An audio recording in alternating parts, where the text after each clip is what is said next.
परमेश्वर की बड़े नाम की महिमा हो।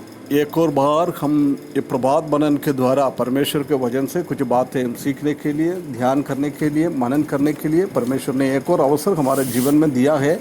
इसलिए मैं परमेश्वर को बहुत बहुत धन्यवाद करता हूँ। पिछले दिनों में प्रभु का अनुग्रह से हम उत्पत्ति की किताब पहले अध्याय से लेकर 24 अध्याय तक कुछ बातें ध्यान रखने के लिए परमेश्वर ने अवसर दिया है।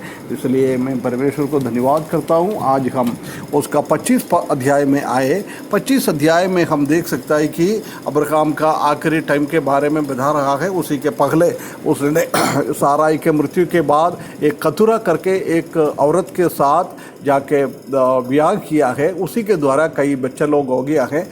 परंतु उसका 5वें पद में एक अच्छा नमूना हम देख सकता है कि इब्राहिम ने उसका दासी लोगों के द्वारा हुआ बच्चों को सबको अलग कर दिया, बाहर कर दिया है। सिर्फ अपना सब कुछ इसहाक को दिया है। एक अच्छा नमूना परमेश्वर का चाहता है, उसी हिसाब से उसने किया है। ये उसका 175 साल तक जिया है। उसके बाद अच्छा बुढ़ापा में वो प्रभु में सो गया है। उसके बाद उसको इस्माइल और इसहाक दोनों मिलाकर वो मकपेला जगहों में वो साराई को कहाँ कब्रस्तान किया है, उधर इनको भी कब्रस्तान में लगा दिया है। ये बात को हम देख सकते हैं। उसके बाद इस्माइल के बच्चे के बारे में कुछ बातें बताने के बाद अभी इसहाक के बारे में हम आगे पढ़ सकता है।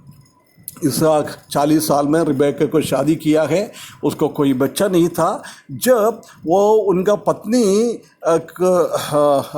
बारन वुमन था, कोई बच्चा नहीं था। जब उसने क्या किया है, एक अच्छा नमूना हम देख सकता है कि वो क्या किया है, परमेश्वर के सन्निधान में जाकर प्रार्थना कर दिया है। कितना एक अच्छा नमूना है ना। परमेश्वर की इसहाक ने पत्नी को भाजा थी। उसने उसके निमित्त यहोवा से विनती की और यहोवा ने विनती सुनी।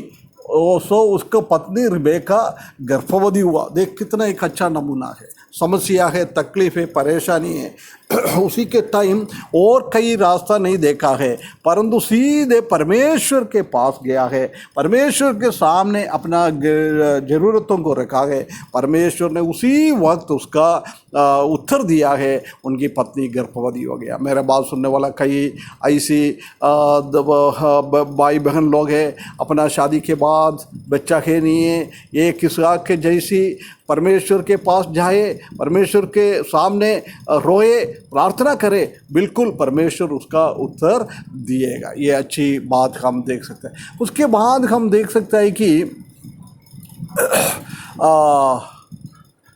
यहोवा उसका प्रार्थना सुन लिया है। उसके बाद हम देख सकते हैं कि 22 पद में लड़के उसके गर्भ में आपस में लिपट के एक दूसरे को मारने लगे। तब उसने कहा, मेरी जो ऐसी ही दशा रहेगी तो मैं क्यों कर जीवित रहूं। और वह यहोवा की इच्छा पूछने को गई। देख, उनका जीवन में ऐसी दो बच्चा है, वो दोनों बच्चा झगड़ रहा है। वो देख के उसको सहने के लिए बहुत मुश्किल हो रहा है। जब उसने भी क्या किया, एक अच्छा नमूना यहोवा के पास पहुंच गया है, परमेश्वर के पास पहुंच गया है। प्रिय भाइयों बहनों, कहीं भी कुछ भी तकलीफ हमारे जीवन में आ जाता है, वो तकलीफ और परेशानी हम परमेश्वर के सामने रखे, परमेश्वर उसके लिए उत्तर देता है। देख, आगे हम पढ़ेंगे तो परमेश्वर ने अच्छी तरफ से उसको उत्तर दिया है। 2 वंश से 2 जाति निकलेगा, बड़ा छोटा वाला बड़े वाले को ऊपर शासन करेगा। ये सब बहुत क्लियरली रिबेका से परमेश्वर ने बताया है, यहोवा ने बताया है। परंतु हम जानते हैं कि आगे पदों में, आगे अध्यायों में कितना गड़बड़ियाँ रिबेके को परमेश्वर ये बात बोलने के बाद भी कितना गड़बड़ियाँ कर दिया है। ये बात हम देख सकते हैं। एक वनवासी और एक शिकार बन गया है। दूसरा याकूब एक सीधा मनुष्य खुशी है, और तंबुओं में माँ के साथ रहता था। परंतु उधर हम देख सकते हैं कि इसहाक या एसाव के वो अच्छा जानवर का मांस सब खाकर उसी से ज़्यादा प्रेम रखने लग गया, परंतु रिबेका ने उसका छोटा बेटे को प्रेम करने लग गया। हम जानता है कि हर एक परिवार में ऐसी बहुत सारा तकलीफ होता है, वो पार्शियलिटी, बच्चों के बीच में पार्शियलिटी हो जाता है। एक बच्चे को दूसरे बच्चे से ज़्यादा प्रेम करता है। कई माँ बाप माँ ज़्यादा एक बच्चे से प्रेम करता है और उसका बाप दूसरा बच्चों से प्रेम करता है। उसी के द्वारा बहुत सारा तकलीफ और परेशानी उनका जीवन में आ जाता है। प्रिय भाइयों बहनों, ऐसा हम ना करें। कितना भी बच्चा हो, सबको हम एक जैसी देखने के लिए, एक जैसी प्रेम करने के लिए परमेश्वर हमको सहायता करें।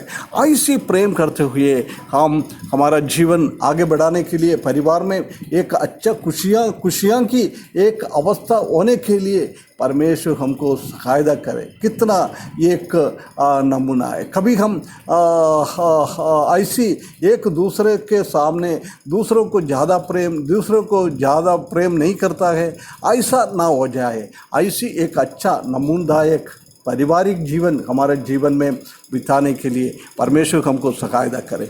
या इसहाक के जैसी हम कुछ भी तकलीफ परेशानी हो, परमेश्वर के सामने जाए। रिबेका का जैसी तकलीफ परेशानी के टाइम में भी परमेश्वर के सन्निधान में वो गई है, परमेश्वर उसको उत्तर दिया है। बच्चों को पालने में हम एक अच्छा सतर्क रखें। कोई एक बच्चे को बीच में कोई प्रेम नहीं, ऐसा हमको समझाने के लिए, प्रेम में आगे बढ़ने के लिए, एक दूसरे से प्रेम करते हुए बच्चे लोग अच्छी दीदी से आगे बढ़ने के लिए हम हमारा बच्चों लोगों को अच्छा से लेके जाने के लिए परमेश्वर हमको सहायता करे। ऐसी एक जीवन बिताने के लिए परमेश्वर हमको सहायता करे। इसी वचन के द्वारा उसके बड़े नाम की महिमा हो।